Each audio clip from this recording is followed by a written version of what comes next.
Yes, students, good afternoon to all of you. Myself, Kaushik Bhatt from Gurukul Public Senior Secondary School, Viloda. Today we all are discuss about the solving and problem of the second paper of science. So first we have to see section A, MCQs, multiple choice question. The question number first is the decomposition of the vegetable matters into compost is an example of which reaction? So the decomposition is the reaction where one reactant converted into two or more products. This reaction is called decomposition reaction. But the vegetable matter is decomposed. This gives the exothermic reaction where the energy is released. So correct option is exothermic reaction. Question number 2. When magnesium ribbon is burned in the presence of CO2, then the change in MgO is called. The question is wrong. The question right is when magnesium ribbon is burned in presence of oxygen. So the magnesium ribbon burn in oxygen, Mg plus O, it gives MgO. So correct answer is oxidation. इसका answer oxidation क्यों हुआ? क्योंकि जब magnesium metal किसी oxygen के presence में react करता है तो ऑक्सीजन जो होता है वो मेटल के साथ जुड़ता है और मेटल के साथ ऑक्सीजन जुड़ता है तो वहां पे रिएक्शन जो होती है वो होती है कौन सी होती है? Oxidation reaction. तो इस क्वेश्चन का जो आंसर होगा वो अपने लिए कौन सा होगा? Oxidation reaction. Question number 3.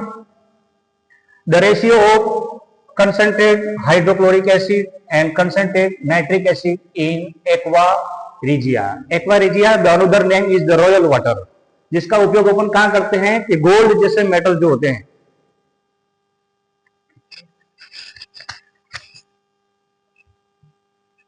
Aqua regia एक सब्सटेंस होता है. इस सब्सटेंस का उपयोग किया जाता है जिसमें दो एसिड का रेशियो होता है. फर्स्ट रेशियो जो होता है वो सल्फ्यूरिक एसिड होता है. फर्स्ट रेशियो जो होता है वो हाइड्रोक्लोरिक एसिड होता है जिसको बोलते हैं HCl. और सेकंड नंबर का जो एसिड होता है उसको बोलते हैं नाइट्रिक एसिड. इन दोनों एसिड का जो रेशियो होता है HNO3, ये दोनों एसिड होता है एक हाइड्रोक्लोरिक एसिड और सेकंड थिंग होता है HNO3 एसिड. दोनों एसिड का जो रेशियो होता है वो होता है 3:1 और 3:1 का जो रेशियो एसिड का होता है उसी को ही बोला जाता है एक्वा रिजिया. तो इस क्वेश्चन का जो आंसर होगा वो अपने पास होगा A 3:1. और इसी एक्वा रिजिया का जो यूज किया जाता है वो बड़े बड़े जो गोल्ड मेडल होते हैं जैसे गोल्ड लाइक मेटल होते हैं, प्लेटिनम होते हैं, उनको डिसॉल्व करने में जिस सब्सटेंस का यूज किया जाता है उसका नाम होता है aqua regia. Question number 4. Fourth question is cinnabar is an ore of. मतलब सिनेबार किसका ओर होता है? तो ओर का मतलब होता है कि एक मिनरल जो होता है वो अपन को अर्थ क्रस्ट से मिलता है. अर्थ क्रस्ट के अंदर से जो मिनरल निकलते हैं उसमें से और बाहर निकल के आते हैं और उस और में से जितना भी प्रॉफिटेबल अमाउंट में अपने मेटल को एक्सट्रैक्ट करते हैं वो मेटल को एक्सट्रैक्ट जो करते हैं उसमें से जो सिनेबार बाहर निकल के आता है वो सिनेबार का उपयोग किया जाता है. वो किसमें किया जाता है? मर्क्यूरी. और मर्क्यूरी वैसे आप जानते हो क्या है? मेटल है. और मेटल में भी क्या करता है कि यदि अपन इस मर्क्यूरी को अपना रूम टेम्परेचर, ये सामान्य टेम्परेचर पे अगर अपन रखें तो रूम टेम्परेचर पे ये क्या रहता है? लिक्विड रहता है. उसी तरीके से यदि मेटल की जगह यदि अपन को नॉन मेटल पूछा गया होता है तो नॉन मेटल में भी एक मेटल होता है जिसका नाम होता है गैलियम कहो तो, जिसको हथेली पे रखने पे भी वो भी क्या हो जाता है? लिक्विड हो जाता है. तो इस सिनेबार का जो आंसर रहेगा वो अपने पास रहेगा mercury. Question number 4. Fifth. The simple chemical formula of detergent. Students, अपने पास घरों के अंदर डोमेस्टिक वेस्ट के अंदर दो चीजें होती है. पहली जो होती है उसको अपन बोलते हैं सोप, वो भी एक क्लीनिंग एजेंट है. दूसरे नंबर का भी एक होता है डिटर्जेंट, इसका भी उपयोग अपन क्लीनिंग एजेंट के रूप में करते हैं. पर यहां पर पूछा गया है कि डिटर्जेंट जो है उसका केमिकल फॉर्मूला क्या होता है? तो केमिकल फॉर्मूला उसका होता है ROSO3Na+. इसमें एक तो नेगेटिव आयन है और एक पॉजिटिव आयन है जो सल्फोनेट को शो करता है. तो इसका फॉर्मूला हो जाएगा ROSO3Na+. नेक्स्ट क्वेश्चन है the number of covalent bond in the methane. Generally क्या होता है कि कोवेलेंट बॉन्ड जो होता है वो किसी हाइड्रोकार्बन के अंदर होता है और हाइड्रोकार्बन किसे कहा जाता है? जो कंपाउंड हाइड्रोजन और कार्बन से मिलकर बने होते हैं उन्हें बोला जाता है हाइड्रोकार्बन। और हाइड्रोकार्बन, कार्बन और हाइड्रोजन के बीच में हमेशा जो बॉन्ड दिखाया जाता है उस बॉन्ड का नाम होता है वो कौन सा होता है? कोवेलेंट बॉन्ड होता है। और कोवेलेंट बॉन्ड के कितने टाइप होते हैं? 3 टाइप्स होते हैं। First, number 1 single bond, number 2 double bond और नंबर 3 ट्रिपल बॉन्ड होता है। पर जनरली यहाँ पे पूछा गया है कौन सा हाइड्रोकार्बन? Methane hydrocarbon. क्या मीथेन एक प्रकार की नेचुरल गैस है जो बायोगैस के अंदर से रिलीज होती है, परंतु मीथेन का स्ट्रक्चर बना के अपन को देखना होगा कि कितने प्रकार के कोवेलेंट बनाए जाते हैं। तो जनरली मीथेन का जो स्ट्रक्चर होता है एक कार्बन होता है और 4 हाइड्रोजन होते हैं, H, ये हाइड्रोजन, हाइड्रोजन और हाइड्रोजन। अब इस कार्बन के चारों तरफ 4 हाइड्रोजन लगाने का मतलब ये है तो कार्बन 4 बॉन्ड से सेटिस्फाइड होता है और कार्बन की वैलेंसी होती है वो टेट्रावेलेंट होती है, इसकी वजह से इसको 4 बॉन्ड से सेटिस्फाइड करना। फिर भी पूछा क्या गया है कि इस मीथेन के स्ट्रक्चर के अंदर कितने कोवेलेंट बॉन्ड्स है? तो बॉन्ड का मतलब ये नंबर 1 1 2 3 और 4। तो मीथेन के अंदर कितने कोवेलेंट बॉन्ड पाए जाएंगे? ऑप्शन ए, कितने बॉन्ड पाए जाएंगे? 4 बॉन्ड। तो इसका आंसर रहेगा कितना? 4। Next question, when the flower has both stamen and pistil then they are called। अब ये कहा गया है कि एक फ्लावर होता है, फूल होता है, उस फूल के अंदर क्या होता है? जनरली अपन रिप्रोडक्शन की बात करते हैं तो उसमें 2 गामेट्स इन्वॉल्व होते हैं, एक होता है फीमेल और एक होता है मेल गामेट्स। उसी तरीके से फ्लावर के अंदर भी क्या होता है? जब रिप्रोडक्शन की बात आती है, रिप्रोडक्शन इन फ्लावरिंग प्लांट्स, तो वहां पे भी 2 गामेट्स इन्वॉल्व होते हैं। और 2 गामेट्स की बात करें अपन तो किसी फ्लावर के 2 पार्ट होते हैं, एक मेल पार्ट होता है और एक फीमेल पार्ट होता है। जिस किसी भी फ्लावर के अंदर यदि दोनों ही पार्ट इन्वॉल्व होते हैं, लाइक जैसे इसके अंदर पूछा गया है कि मान लो अपने पास कोई भी यूजुअली एक फ्लावर है, उस फ्लावर के अंदर यू भी कहा है कि एक स्टेमन भी है और उसके अंदर पिस्टिल भी है। अब दोनों ही पार्ट इसके अंदर, स्टेमन जो पार्ट होता है वो फ्लावर का मेल पार्ट होता है और पिस्टिल पार्ट जो होता है वो किसी फ्लावर का कौन सा पार्ट होता है? फीमेल पार्ट होता है। और दोनों पार्ट होते हैं किसी फ्लावर के अंदर, मेल भी होता है और फीमेल भी होता है, तो वो फ्लावर कौन सा कहलाएगा? तो पूछा गया दे आर कॉल्ड, कौन सा फ्लावर होगा? यूनिसेक्सुअल का मतलब एक हो गया, और यहाँ पे तो दोनों है, मेल भी है और फीमेल पार्ट भी है, तो फ्लावर का टाइप कौन सा हो जाएगा अपना? बायसेक्सुअल फ्लावर, है ना। Next question, is not an example of sexually transmitted disease, short name is STD। STD को बोला जाता है sexual transmitted disease. Generally Bharat देश के अंदर आपको पता है, इंडिया कंट्री के अंदर सबसे ज्यादा भयंकर बीमारी जो होती है वो एड्स की होती है, एक्वायर्ड इम्यूनो डिफिशियंसी सिंड्रोम, जो किसी इन्फेक्शन पर्सन से ब्लड के थ्रू अपनी बॉडी के अंदर ट्रांसमिट होती है, जिसलिए उस एड्स को तो बोला जाता है क्या? हाँ, सेक्सुअल ट्रांसमिटेड डिजीज। गोनोरिया, ये भी कैसी डिजीज है? सेक्सुअल ट्रांसमिट डिजीज है। सिफिलिस, ये भी कैसी है? सेक्सुअल ट्रांसमिट डिजीज है। इसमें एक ही बीमारी ऐसी है जिसका नाम होता है काला जार, और काला जाम की जो डिजीज है वो कैसी है? सेक्सुअल ट्रांसमिट डिजीज नहीं है, तो इसका आंसर रहेगा काला jar. Next question, 9th question, where does the electric impulse are change in chemical impulse। बच्चों ये जो क्वेश्चन जो दे रखा है वो कंट्रोल एंड कोऑर्डिनेशन लेसन से है और ये रिलेटेड होता है ह्यूमन बॉडी के, किससे रिलेटेड होता है? न्यूरॉन से रिलेटेड होता है। न्यूरॉन को अपनी लैंग्वेज में ह्यूमन बॉडी के अंदर सिंपली भाषा में बोला जाता है, तो न्यूरॉन ह्यूमन बॉडी का एक क्या है? नर्व सेल है। क्या है? एक नर्व सेल है। ये नर्व सेल क्या होता है? ट्रांसमिट होता है, और ट्रांसमिट में भी कब ट्रांसमिट होता है? तो इसका आंसर क्या रहेगा कि ये इलेक्ट्रिक इंपल्स से केमिकल इंपल्स में कब चेंज होता है? तो इलेक्ट्रिक इंपल्स से केमिकल इंपल्स में चेंज कब होता है? तो उसका आंसर आएगा कि जब ये इंपल्स किसके अंदर आ जाते हैं? डेंड्राइट्स के अंदर। किसके अंदर आ जाते हैं? Dendrite. But all are the in the cell body, on axon, in cytoplasm, on dendrite, all are the part of neuron, but the signals are changed, electrical impulse into the chemical impulse that take place on dendrite. तो ये signal जो अपना take place करेंगे वो कहां पे करेंगे? Dendrite के अंदर करें, तो उसका आंसर रहेगा डेंड्राइट्स।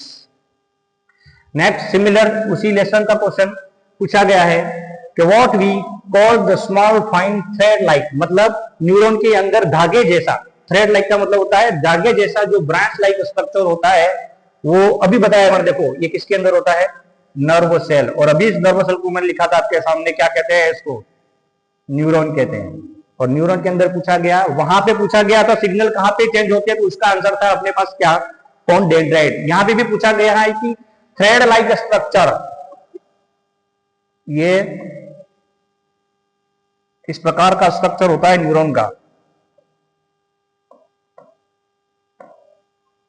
अब इस न्यूरॉन के अंदर इसके ऊपर इस तरीके से ये जो थ्रेड लाइक स्ट्रक्चर होता है, ये थ्रेड लाइक जो स्ट्रक्चर जो कह रहा है थ्रेड लाइक स्ट्रक्चर, उसका आंसर भी क्या होगा? Dendrite. Thread like structure dendrite, और इंपल्स का चेंज होना वो भी कहां पे होता है? डेंड्राइट के अंदर होता है, तो इसका आंसर भी क्या रहेगा? डेंड्राइट्स। नेक्स्ट नंबर, ये तो छोटे बच्चों जैसी बात है, the splitting of light into different colour on passing through the prism. छोटी क्लास के अंदर लोअर सेक्शन के अंदर आपने पढ़ा होगा, मान लीजिए अपने पास एक प्रिज्म होता है, प्रिज्म के ऊपर यहाँ पे एक एंगल होता है जिसको बोला जाता है एंगल ऑफ प्रिज्म। इस प्रिज्म के ऊपर अपन क्या करते हैं? कोई व्हाइट लाइट इंसिडेंट करते हैं, तो व्हाइट लाइट इंसिडेंट करने के बाद व्हाइट लाइट बेंड हो जाती है, और बेंड होने के बाद जब वापस मीडियम से बाहर आती है तो वो कितने कलर के अंदर स्प्लिट होती है? तो 7 कलर के अंदर स्प्लिट होती है। और 7 कलर का स्प्लिट होना, किसी प्रिज्म के अंदर से 7 कलर का क्या होना? स्प्लिट और बेंड ऑफ स्पेक्ट्रम के रूप में बाहर आना, उसको बोला जाता है डिस्पर्जन। इसलिए इस पूरे फिनोमेना को बोला जाता है dispersion of white light, because dispersion of white light is create in the prism and gives 7 colours of band, it is called VIBGYOR. आप जनरली आपने रेनबो के अंदर देखा होगा, रेनबो के अंदर कितने कलर होते हैं? 7 कलर, VIBGYOR, ये 7 कलर के कलर्स बाहर आते हैं, जिसमें फर्स्ट कलर का कलर जो स्प्लिट होकर आता है उसका नाम होता है वॉयलेट, और सबसे लास्ट नंबर में कलर जो स्प्लिट होता था उसका नाम होता है रेड।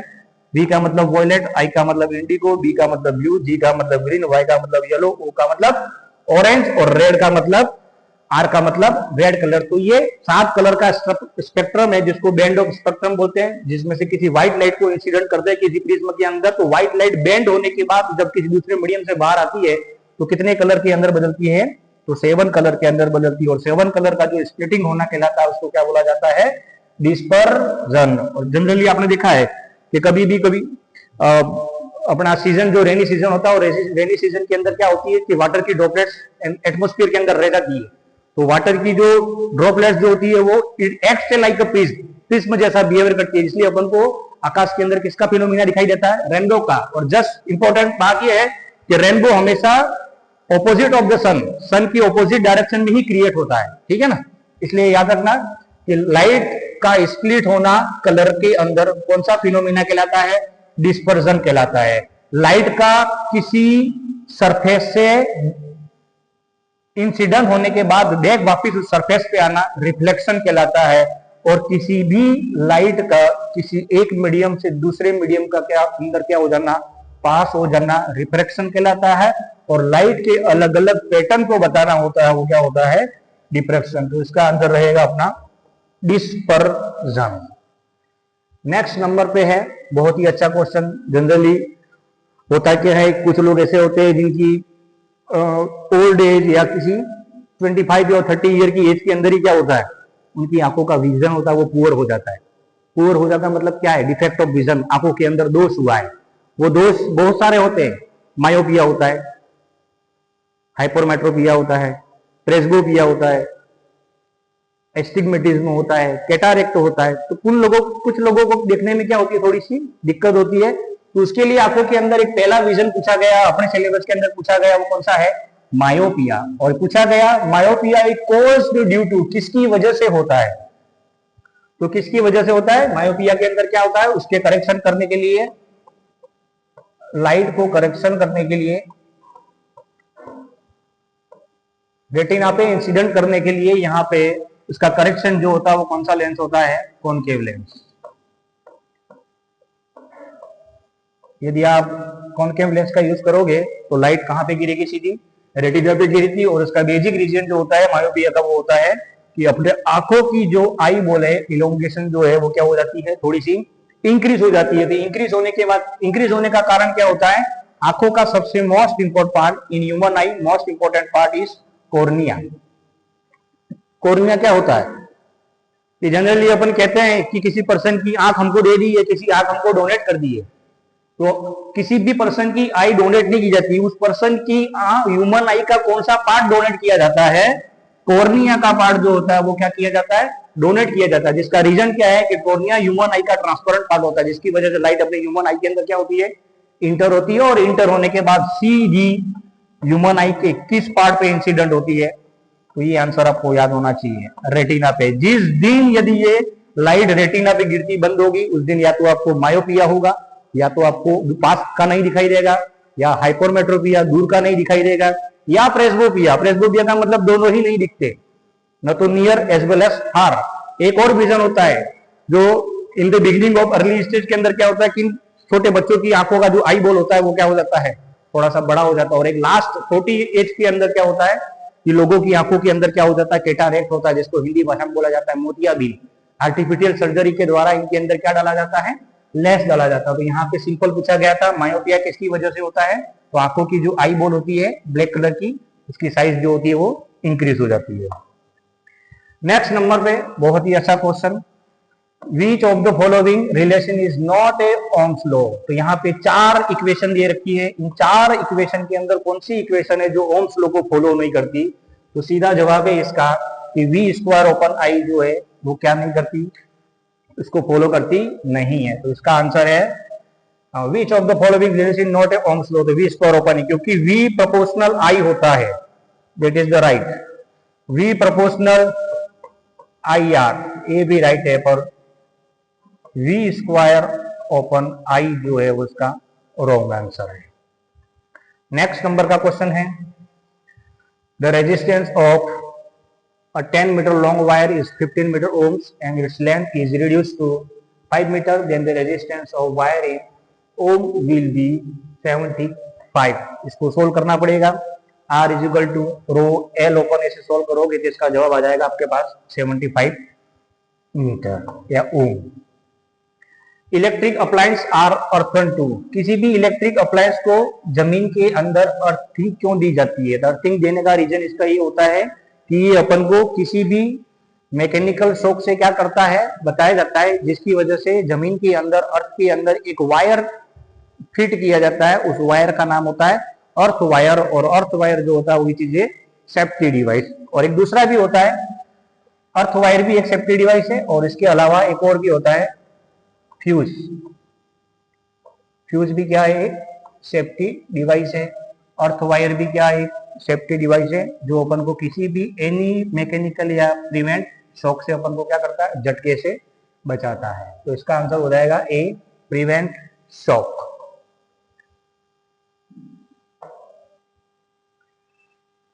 नेक्स्ट है, विच of the following is an artificial ecosystem. अब इकोसिस्टम का मतलब होता है कि एनवायरमेंट के अंदर लिविंग थिंग और नॉन लिविंग थिंग दोनों ही आपस में एक दूसरे को क्या करे? इंटरेक्ट करे।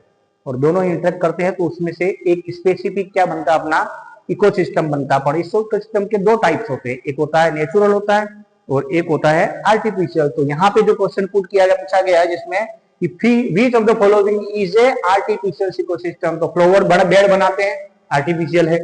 पार्क बनाते हैं, आर्टिफिशियल होता है। एक्वेरियम बनाते हैं, वो भी आर्टिफिशियल होता है। तो इसका आंसर हो जाएगा all of this. Next question, bacteria and fungi in biotic compound of an ecosystem are called decomposer. ये बैक्टीरिया और ये फंगी दोनों ही एनवायरमेंट में किस चीज का वर्क करते हैं? तो ये डीकंपोजर का काम करते हैं, क्योंकि बायोटिक और अबायोटिक या इकोसिस्टम के अंदर एक लेवल होता है जिसको बोलते हैं ट्रॉपिक लेवल। और उस ट्रॉपिक लेवल के अंदर 3 चीजें होती हैं। एक प्रोड्यूसर होता है, जिसके पास सबसे मोर एनर्जी होती है, ऑटोट्रॉप्स कहलाते हैं। They make their own food in the presence of sunlight, that is called photosynthesis. Second thing, इसके बाद सेकंड नंबर पे आते हैं, उनको बोला जाता है कंज्यूमर। कंज्यूमर भी तीन टाइप के होते हैं, एक होता है प्राइमरी कंज्यूमर, एक होता है सेकेंडरी कंज्यूमर और एक होता है टर्शियरी कंज्यूमर। और थर्ड नंबर पे जो आते हैं उनको अपन क्या बोला जाता है, डीकंपोजर। और ये क्या है, बैक्टीरिया और फंगी बायोटिक कंपोनेंट इकोसिस्टम के अंदर किसका काम करते हैं, डीकंपोजर का काम करते हैं। Next question, next fill in the blanks. Water of fix the number of molecule present in one formula unit of salt. मान लो कोई भी साल्ट है, जनरली अपन ने मान लिया किसी भी साल्ट का नाम ले लिया, जैसे मैंने ले लिया Na2CO3.10H2। यह किसी साल्ट का एक फॉर्मूला है। साल्ट तो अपना कहलाता है Na2CO3 सोडियम कार्बोनेट, परंतु क्वेश्चन के अंदर पूछा गया water of fix number of water molecule present in one unit formula of salt. तब ये वाटर जो है, ये साल्ट तो अपने पास Na2C है, तो इस साल्ट के अंदर कितने number of water molecule present है, तो वाटर मॉलिक्यूल नंबर तो कितने हैं, 10 है, पर जो नंबर मॉलिक्यूल प्रेजेंट होते हैं उस साल्ट के अंदर, उस प्रोसेस को क्या बोलते हैं, तो इसका आंसर आएगा अपने पास crystallisation.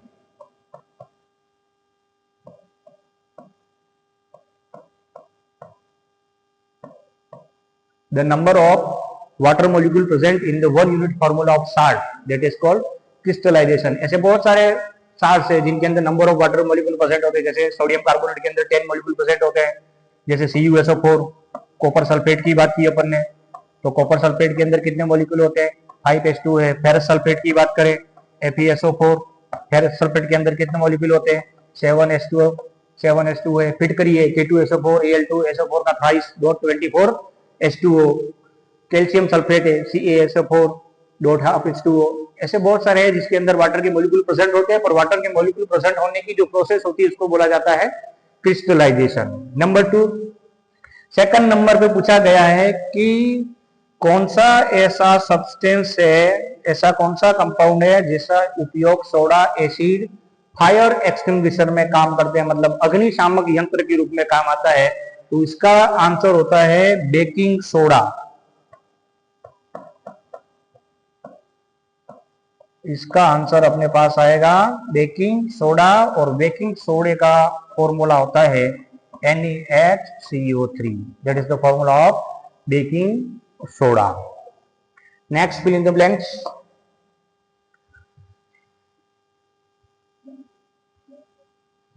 Dash are also stored in fallen leaves of plant. तो किसी पत्ती पे कौन सा मटेरियल होता है, किसी लीव्स पे होता है, वो कौन सा होता है,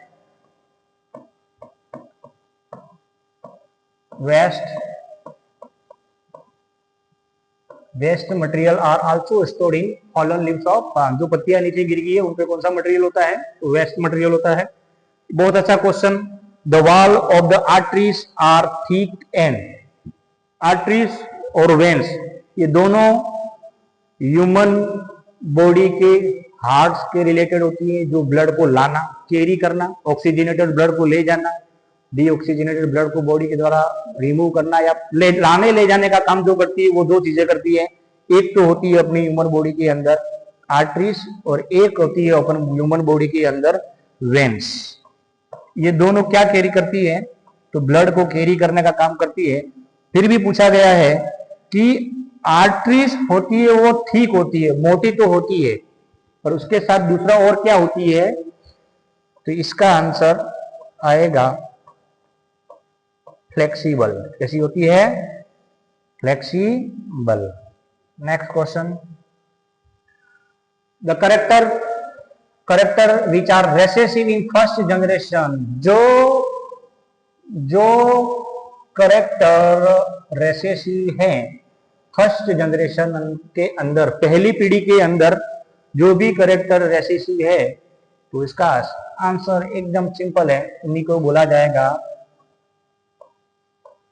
फिल इन द ब्लैंक्स के अंदर ही इसका आंसर है रेसेसिव करेक्टर।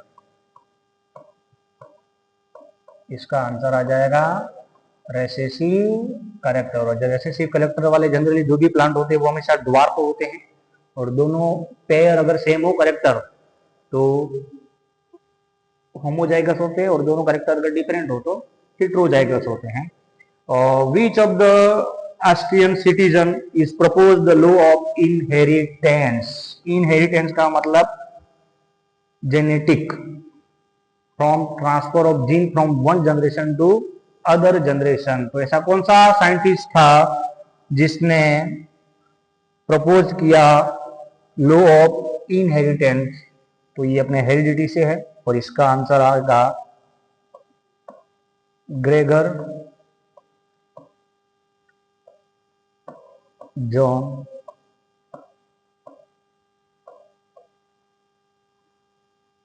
मेंडल। क्या आंसर है? Gregor John Mendel. He is the father of genetics. The name of the scientist is Gregor John Mendel. और कहाँ का रहने वाला था? ऑस्ट्रिया का। कहाँ का था? ऑस्ट्रिया का। तो बच्चों आज के लिए इतना काफी है। We will see next tomorrow.